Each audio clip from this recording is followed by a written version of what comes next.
The message came while I was preparing dinner in my small apartment. You'll never fit in with us. You're too low class to understand how our world works. My father's words echoed through my mind, but my hands didn't tremble as I stirred the pot on the stove. My voice didn't falter when I answered the phone to a client who was asking about the latest project. The only sign that my father and stepmother had just declared war on me was the subtle clenching of my jaw. After hanging up, I stared at my phone for a moment longer, then typed my response. I'll prove you wrong. You'll never fit in. With us. My father sneered, his voice dripping with disdain as he looked me up and down, his laugh cold and dismissive. You're just too low class to understand how our world works. He glanced at my stepmom, who joined in with a light, airy chuckle, her eyes glinting with the satisfaction of a victory I hadn't even realized was in play. I stood there frozen in place, unable to respond. The words stung, but the sting was nothing compared to the weight of the truth they carried. I wasn't like them. I had never been like them. And that simple fact, which I'd long buried in the quiet recesses of my mind, had been ruthlessly exposed in the cruelest of ways. It was the annual family gathering, one of those occasions where my father's wealth and social status shimmered like an impenetrable fortress. They were all there, the cousins in their pristine suits, the family friends who couldn't help but look down at the common folk, and me, the one who didn't belong, Theone, who had somehow never quite fit into their polished world. I wasn't ashamed of where I came from, though the deep, nagging part of me often wondered if I should be. My mother had worked hard, but we had never been wealthy. Growing up, I never saw the inside of a luxury car or the fancy houses they spoke about in their rich circles. I didn't wear designer brands or attend private schools, but I had my pride, my ambition. I had dreams of something greater. I wasn't the kind of person to shrink under their judgment. Or at least, that's what I tried to tell myself. But there, in that moment, my father's cruel words sliced through me with an ease I wasn't prepared for. It tried to speak, to defend myself, but my throat felt tight. I had no argument. What could I possibly say? That I didn't belong? That I had fought, clawed, and struggled to make something of myself, to earn my place in this family? You should just face it, my father continued, voice now quiet but no less venomous. You'll never be one of us, not with that background. It's pathetic, really. You should thank us for letting you into our lives at all. The words hung in the air like poison, settling heavy in the pit of my stomach. I looked at my stepmom, her tight smile a perfect picture of the life I could never have. She had it all. Beauty, wealth, status, and her eyes gleamed with the same cold pride that my father wore like a badge of honor. She had nothing to do with me, nothing but her amused judgment, a spectator to my father's cruelty. I wanted to scream at them both, to say anything that would shut them up. But I didn't. I couldn't. Instead, I stood there, taking it all in, the weight of their mockery, the sting of their laughter. And all I could think was, I'll show them. One day, I'll show them all. It wasn't just about proving them wrong anymore. It wasn't just about fitting in or gaining their approval. It was about something deeper, something more meaningful. I wanted to prove that my worth wasn't determined by the money in my bank account or the name on my birth certificate. I had something they couldn't measure, something that didn't show up on a resume or a family tree. I turned away without saying a word, pretending the hurt didn't matter, pretending I didn't care.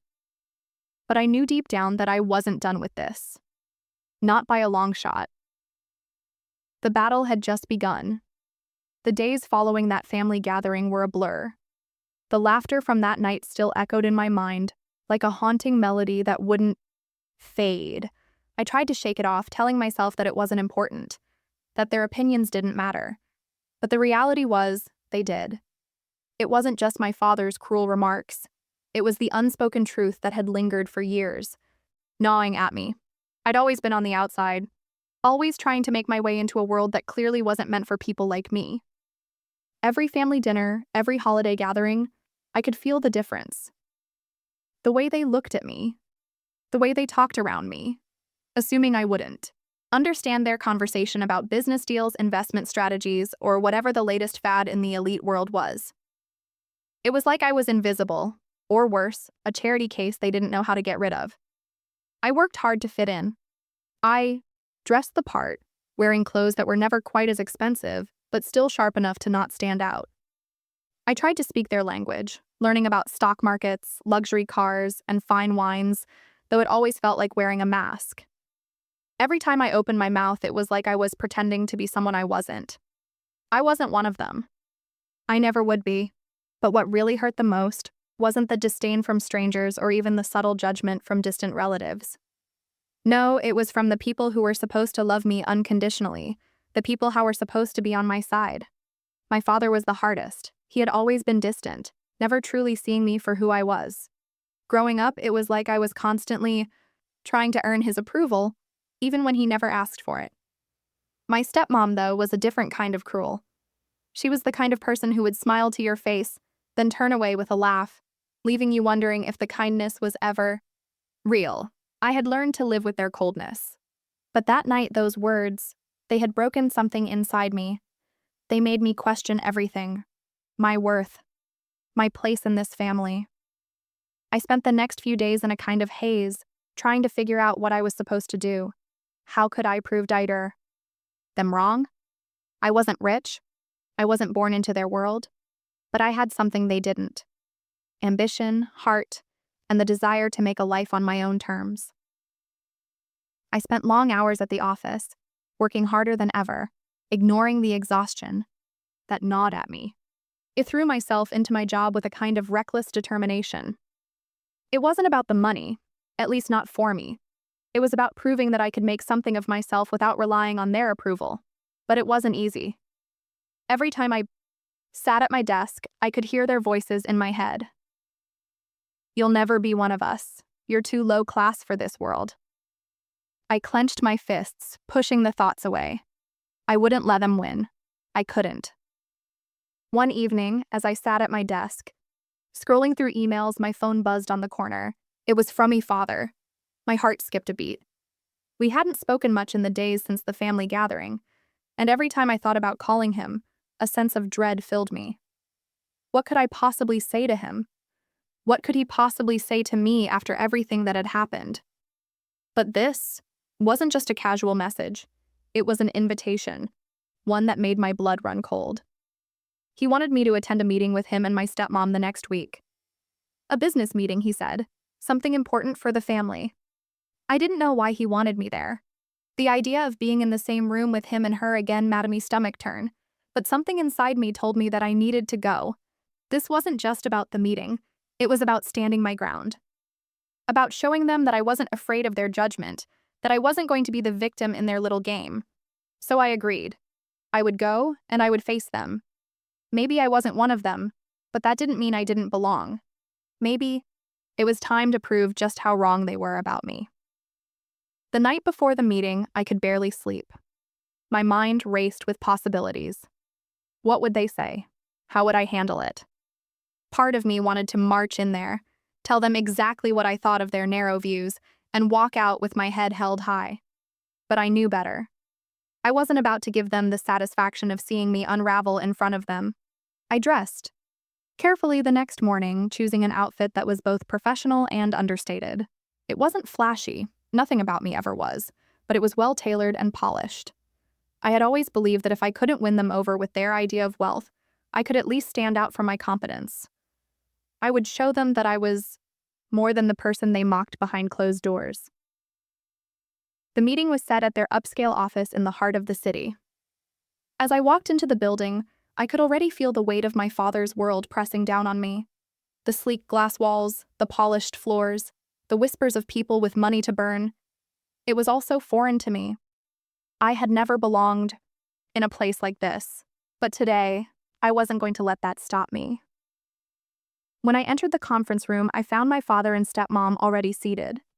Their faces lit up when they saw me, though I could tell it wasn't from any sort of warmth. No, this was the kind of politeness that felt more like a calculated move, a performance. I knew the routine all too well. The cordial smile, the firm handshake, the words that sounded polite but always carried an undercurrent of something else. "Glad you could make it," my father said, his voice strained with a touch of forced enthusiasm. He wasn't happy I was there, and I could feel it. But he couldn't very well avoid me now. My stepmom didn't say anything at first. She merely smiled, though it was thin and tight-lipped. She had that look, the one that made me feel like I was an unwanted guest at a gathering I wasn't invited to. But I held her gaze, refusing to back down. I wasn't going to let them think they could intimidate me anymore. Not today. "Please sit down," my father gestured, and I did, trying to look calm despite the storm raging inside me. The meeting began with formalities, talk of investments, upcoming deals, business strategies, but it didn't take long before I realized something wasn't quite right. The conversation seemed to keep circling back to me, as if they were trying to test the waters, figure out exactly why I had come. "You know, Jennifer," my father began, his voice suddenly taking on a more serious tone. "It's important that you understand the stakes here. The business, the estate, the legacy, it's not just about what you want. It's about securing a future for those who've earned it." I raised an eyebrow. Earned it? It felt like a challenge, like he was trying to remind me that I hadn't earned my place, that I didn't belong in this conversation at all. "I'm fully aware of the stakes, Dad," I said, keeping my voice steady. "And I know exactly what it means to earn something. I've worked hard for everything I have." He didn't respond immediately. Instead, he exchanged a glance with my stepmom, and I could see the subtle shift in their expressions. The game was about to change, I could tell. "Of course you have," my stepmom chimed in, her tone dripping with condescension. "But you must understand, Jennifer, there's more to this than just hard work. There's class, there's status, there's lineage." She let the word hang in the air, like it was a weighty accusation. "You can't just buy your way into a family like ours." I felt the color rise to my cheeks, but I didn't let it show. The sting of her words hit harder than I expected, but I fought to keep my composure. "I'm not trying to buy my way into your world," I said, my voice unwavering. "I'm here because I want to understand it. I want to be a part of it. Not because of your money, but because I'm your daughter." The words tasted bitter as they left my mouth, but I meant every one of them. My father's expression faltered for just a moment, then quickly returned to its usual mask of indifference. "We've already discussed this, Jennifer," he said, his voice colder now. "You're not one of us. You'll never be. And that's something you need to accept." I stared at him, refusing to look away. This was the moment, the defining moment where I had to either fold or stand my ground. And I chose to stand. "I don't need your approval," I said softly but firmly. "I'm not here to beg for it. I'm here because I'm not going anywhere.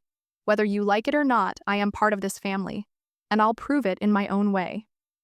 There was silence for a beat, and then my father let out a short, bitter laugh. "Prove it? You think you can just waltz in here and prove you're worthy of the Blackwell name?" He shook his head. "You don't even know what it takes to be a part of this family. It's more than just blood." "I'm not here to play by your rules, Dad," I replied, standing up from my chair. "I'm going to make my own." With that, I turned and walked out of the room, leaving them to stew in their own contempt. I had made a me point. The question now was, what would I do next? The days that followed that meeting felt like a heavy weight pressing on me from all sides. I had walked out with the triumphant feeling of having stood my ground, but the truth was, I wasn't sure what came next. I had made my stand, but I needed more than words to prove my worth. I couldn't just rely on my defiance. I had to back it up with action. The phone calls from my father stopped almost immediately after that meeting. I wasn't surprised. He had a way of cutting people out when they didn't fit into his perfect vision of the world. But the silence made the question gnaw at me. What did I really want? Was I trying to prove something to him? To her? Or was I trying to prove it to myself? The clarity hit me one evening, late in the office as I sat over my notes, going through figures for a project that could be a game changer for my career. The numbers weren't the problem. It wasn't the work itself that mattered. It was the way I'd been conditioned to see myself, to see them, to accept that I didn't belong, that I couldn't have what they had simply because I wasn't born into it. That night, I decided that I wasn't just going to make my own way in the world. I was going to make it on my terms. And I was going to do it in a way that would make them notice. Not because I wanted to humble them. No, I wasn't out for revenge, but because I had something to prove to myself. I started putting all my energy into the project. I wasn't just working to get by. I was working to make something significant, something that would stand on its own, regardless of the Blackwell name. It wasn't about proving my class, my background, or my father's expectations. It was about proving that I could rise to the occasion without their help, without their approval. And when I did, I would do it with my head held high, knowing that I didn't need anyone to validate my worth. The breakthrough came a few weeks later. My project was finally approved for funding. The firm, impressed by my dedication and vision, gave me a solid go-ahead for the next phase. It was my first major victory, and it felt like a taste of what I had been striving for. The next day, as I stepped into my office, my phone buzzed. It was a message from my father. "We need to talk. It's important. Can you meet me tomorrow?" I stared at the message for a long moment. The familiar mix of dread and curiosity twisted inside me. After all this time, what did he want? Did he finally realize what I was capable of? Or was this just another one of his attempts to bend me back into the mold he had designed? I didn't reply immediately. Instead, I took a deep breath and allowed myself a moment of victory. Whatever happened next, I had won. The next day, I arrived at the restaurant early, giving myself a few moments to gather my thoughts before seeing him. The place he had chosen was one of those upscale spots, tucked away in the heart of Thessaly, with candlelit tables and a hushed atmosphere that seemed to speak volumes about his world. The kind of place where the wine list had more pages than most books. When I walked in, he was already seated at a table near the window, looking out at the city skyline. His face was unreadable, a mix of impatience and something else I couldn't place. It was a far cry from the arrogant smirk he had worn the last time we'd spoken, but I wasn't sure if that meant anything. He stood when I approached, a stiff gesture that might have been polite, had it not been so forced. "Sit down," he said, his voice sounding quieter than usual. "We need to talk." I sat, but I didn't make the first move. I had come here on his invitation, but I wasn't about to let him think I was desperate for his attention. I wasn't that girl anymore. "Jennifer," he started, rubbing his hands together, clearly unsure of where to begin. I've been thinking about what happened at the meeting, about what you said." I didn't interrupt him. Instead, I let him stew for a moment, watching as he tried to find the right words. It was clear he wasn't used to this.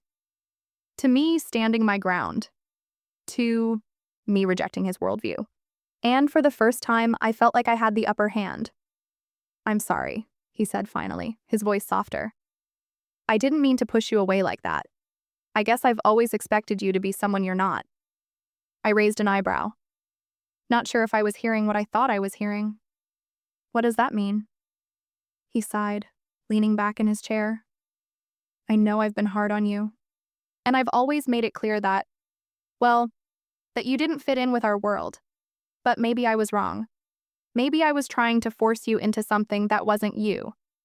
I waited, letting the silence hang between us. Was this some kind of apology? Or was he just trying to placate me? "Jennifer," he continued, his voice shaking slightly. "You've done something I didn't think you were capable of. You've proven that you can make your way in this world. Without us. I want to offer you a chance. A real chance. To work with us. To be part of this family. For real." For a moment, I couldn't speak. I didn't know what to say. All the anger, the resentment I had held onto for so long, was it really worth it? Was this my chance to finally be accepted? And then I remembered what I had been fighting for. It wasn't about their approval. It never had been. It was about me. About proving that I could create my own path no matter what they thought. "Appreciate the offer, Dad," I said finally. my voice steady. But I've already found my way. And I'm not looking to join your world. I'm making my own. He stared at me, his expression unreadable. Then, for the first time in years, I saw something like respect in his eyes, not for the world I was a part of, but for the person I had become. I guess I understand, he muttered, leaning forward and offering his hand. Good luck, Jennifer. And just like that, the battle was over. I walked away from that meeting, with a strange mix of relief and uncertainty. My father's words lingered in my mind, but not in the way I had expected. I had spent so long imagining how I would feel when Heffinelli acknowledged me, when he finally saw me for who I was. But when the moment arrived, it didn't feel like a victory. It felt like a confirmation of something I had known all along. His approval wasn't what it needed. The truth was, my life didn't need to be defined by his world. I had already built something of my own, and it was enough. I didn't need to fit into the mold of the Blackwell family to succeed. I had come to understand that success wasn't about wealth or name recognition. It was about finding your own path and being proud of it. A few days later, just as I was beginning to feel the weight of the decision I had made, something unexpected happened. I received a call from my Uncle James. We hadn't spoken much over the years. He had always been the black sheep of the family, the one who'd walked away from the business and sought his own path.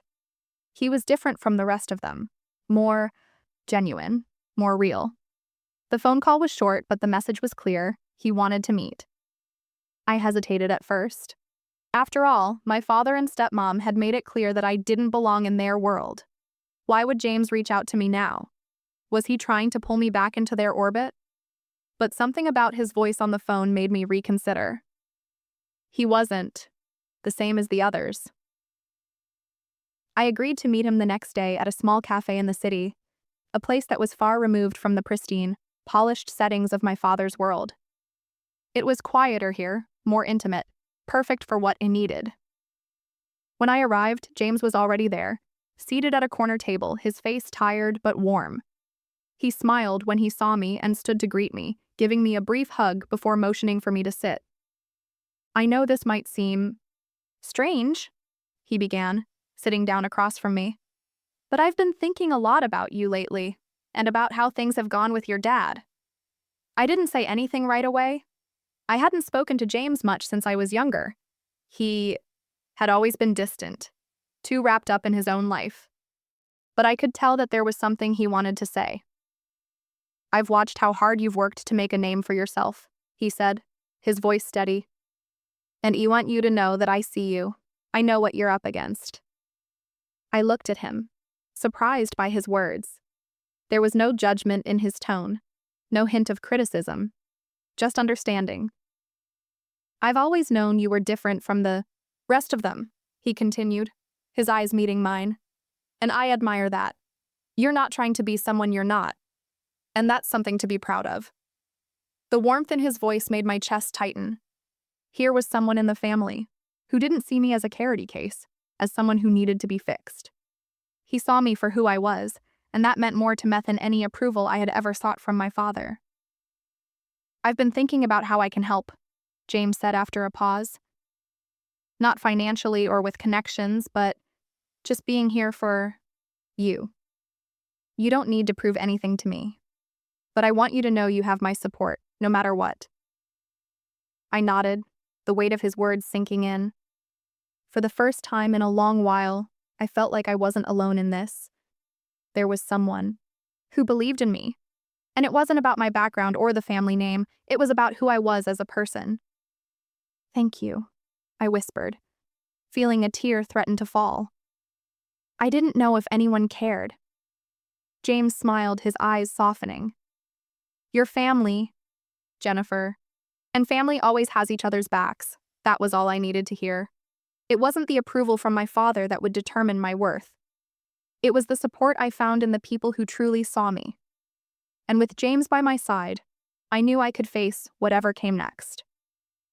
The weeks after my conversation with James felt like a shift in the universe. I still had work to do, but now there was a clarity I hadn't had before. I wasn't fighting to prove anything to my father, my stepmom, or anyone else. I was fighting for the life I wanted, one where I could stand on my own 2 feet without anyone else's approval. The next phase of my project was a critical one. The stakes were high, and I knew this would be my moment to either make it or break it. There was a huge investor meeting coming up, and it was the perfect opportunity to demonstrate what I was capable of. I had been working tirelessly to prepare, refining my presentation, perfecting every detail. The night before the meeting, I was exhausted, but I couldn't afford to rest. I had come too far to let anything slip now. As I sat at my desk reviewing my notes one last time, my phone buzzed. It was a message from James. "I know you've got this, Jennifer. You've been working for this moment. Just remember, you're doing this for you, no one else." I smiled, feeling a sense of calm wash over me. His words were simple, but they gave me the strength I needed. I wasn't doing this for anyone but myself. The next day, the meeting was everything I had hoped for. I presented my proposal with confidence, my ideas flowing naturally, my passion for the project evident in every word.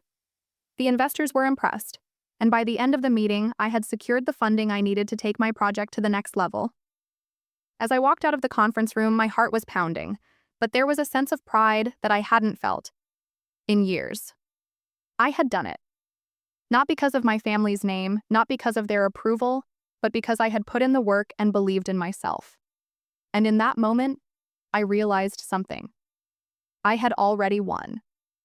This wasn't just about proving myself to my father or anyone else.